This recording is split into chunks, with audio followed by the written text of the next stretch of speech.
Love is a force that has inspired poets, artists, and thinkers throughout the ages. It is both a beacon of joy and a wellspring of challenges. So when you are in love, you feel troubled. You encounter these series of undefined thoughts and emotions. So we struggle with this kind of phenomenon. It's like, why do we experience this anxiety and uncertainty while simultaneously embracing or experiencing relief and satisfaction at the same time? How can love, which beckons us to embrace others unconditionally, coexist with the duality of human emotions and the complexity of acceptance and change? Today, we embark on a profound exploration, delving into the enigmatic paradox of love. Join me as we navigate the intricate dance between acceptance and duality within the ground. Before we theorize about love, let me first introduce myself.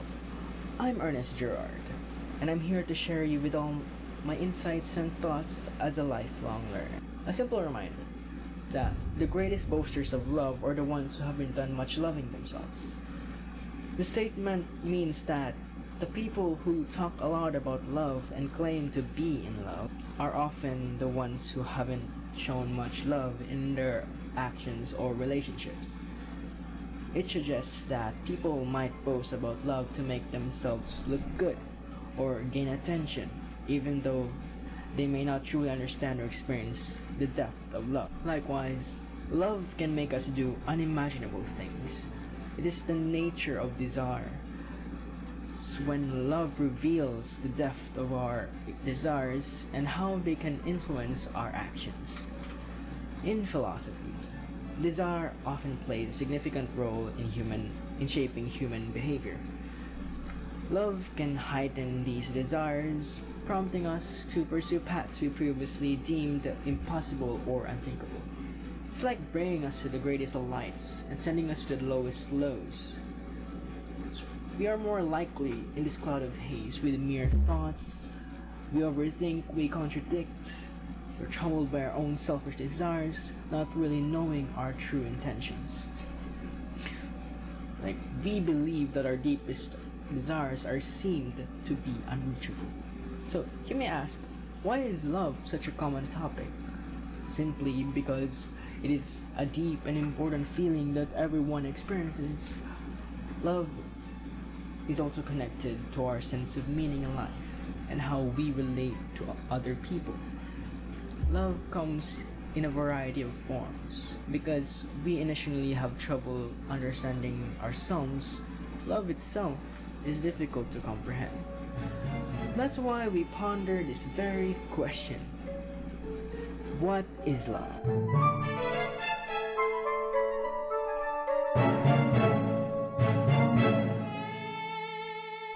Well, for me, love is subjective in a sense that we are aware or conscious depending on our point of view.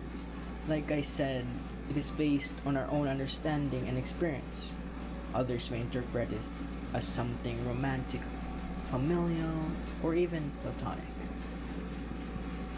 Well, love is everywhere. It has always been in us and with us.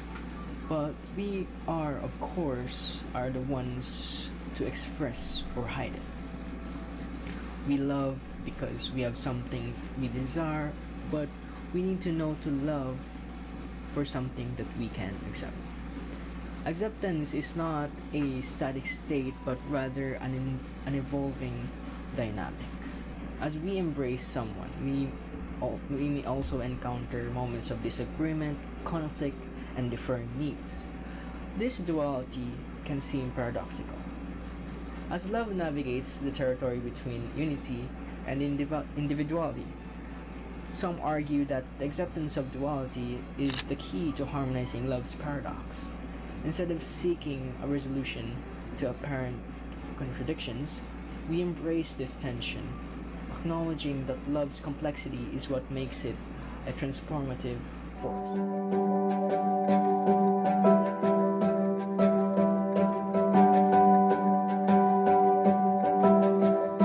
To further broaden the meaning of love, we head over to our very first segment of example given, or what I might call it, EG. In this section, we tackle various scenarios, insights, and thoughts, mainly as to how we perceive a certain topic. It's like when your teacher calls your name in class and asks you to give her an example about the topic. Anyway, my philosophy is this. Love is like a growing tree with branches of multiple stories, classifications, and types, just like a paradox. And you have this branch that you must live on. It's when love is constantly growing, which also gives you benefits, as it gives you fruitful memories and traumas to let go. All of those fruits will have differences, of course. So for what love can offer, you must accept it and be grateful, I guess. The downside of this is seeing things individually. For instance, a person might see it as shade from sunlight, perhaps just the trunk, or maybe for the fruits it may bear. We are too focused on this one specialty, chasing only one purpose that can benefit our selfish actions or desires. Instead, we need to see the beauty of it as a whole. If you want another example, just go to my Substacks page in the link in the description. It's called The Water or River Philosophy.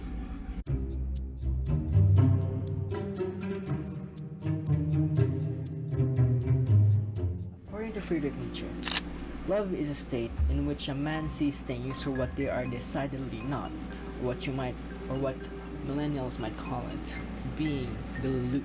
What he meant here is when you're in love, you imagine that the other person is into you.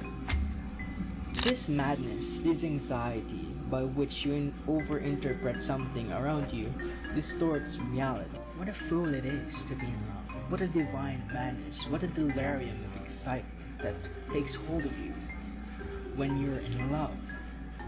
And yet somehow feel like you have tapped into the very substance of life itself. Being in love is when you left behind the rational world of reality for the irrational. So if possible, if you are lucky, that emotion and feeling will be requited in return by the person that you love.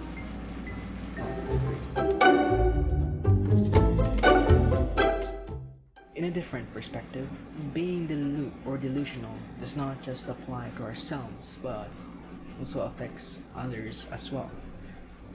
We're talking here the negative sides of being Delulu, given measures like jealousy, misinformation, hatred, or even revenge.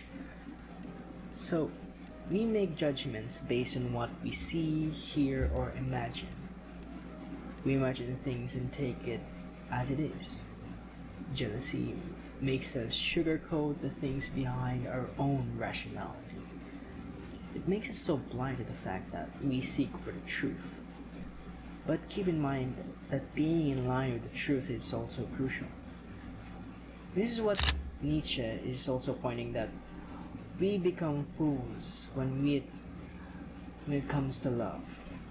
That defies us from being rational animals, and we imagine things and take it as it is. The more we think of these various scenarios, the more we accept the downfall of things. In other terms, we overthink. It builds up negativity not only for the recipient but also the carrier. They tend to blame the other person instead. Because of love, we can become our different selves, which is our alter ego. That's why we can't imagine things as opposed. We can do the unimaginable. As when we get this feeling that when we like someone, we are unsure about our feelings to ever pursue them or not. We can't merely blame ourselves if our love fades away that fast, right? Maybe it's just infatuation, who knows? The answer might have been just under our noses. Embracing duality allows us to appreciate the richness of love's tapestry, where acceptance and the challenges of individuality coalesce to foster growth and connection. Love correlates that beauty is also subjective. It's the famous quote, "Beauty is in the eye of the beholder." So since we are talking about something in awe or beautiful, does love fall under the category of aesthetics? Since when we see or feel something that is beautiful or appealing, we can't just deny its beauty, right? So it means that when we are also in love, we can't just deny this feeling. The more we see and experience this sort of thing, the more we seek and crave for it. In ethics, we impose something called act utilitarianism. Act utilitarianism is an act is right if and only if it results in at least as much overall well-being as many other acts the agent could have performed. In simple terms, we choose the better option, what is best, or we choose what is best for the person that we love. In Friedrich Nietzsche's book, The Aphorisms of Love and Hate, he says in one paragraph that one can promise actions but not feelings, for the latter are involuntary. He who promises to love forever or hate forever or be forever faithful to someone is promising something that is not in his power.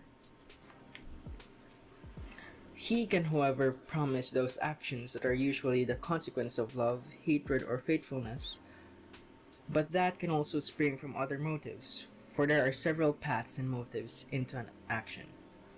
A promise to love someone forever that then means, as long as I love you, I will render unto you the actions of love. If I no longer love you, you will continue to receive the same actions from me, if for other motives. Thus, the illusion remains in the minds of one's fellow men that love is unchanged and still the same.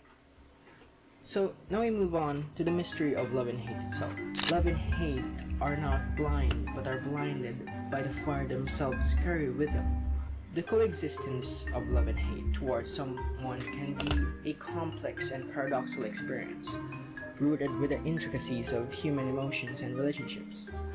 At the heart of this phenomena lies depth and intensity of our feelings, coupled with the multifaceted nature of interpersonal connections.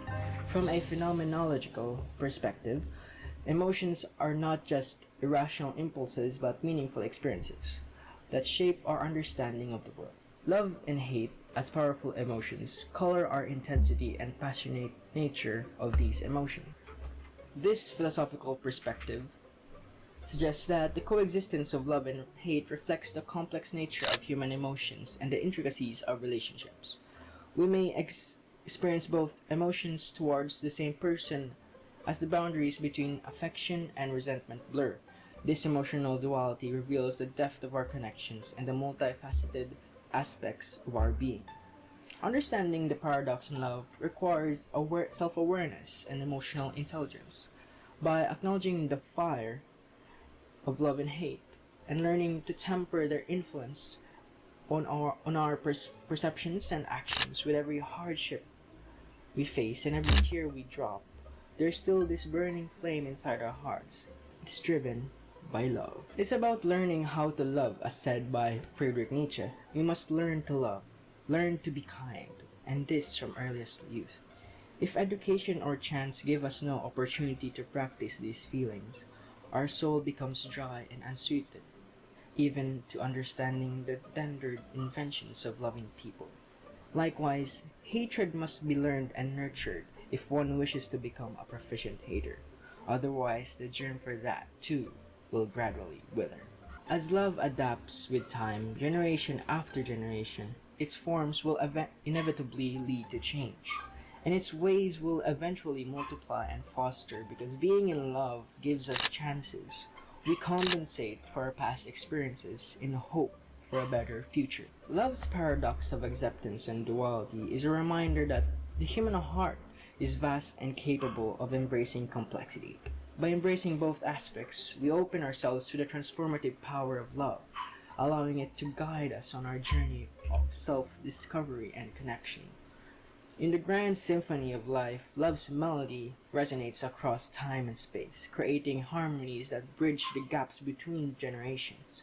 It is a timeless tune that reverberates throughout time, singing the tenacity of the human spirit and the unwavering search for belonging and connection. Love continues to be our constant companion, guiding us through mm, ups and downs of existence as we ride the current of change. It whispers its tender melodies in moments of joy, fortifies us in times of sorrow, and reminds us that we are not alone in this vast and ever changing world and finding means to win. Thank you for joining me on this philosophical exploration of love's paradox. If this resonated with you, don't forget to like this video and subscribe to our channel for more thought-provoking discussions. This is the importance of philosophy.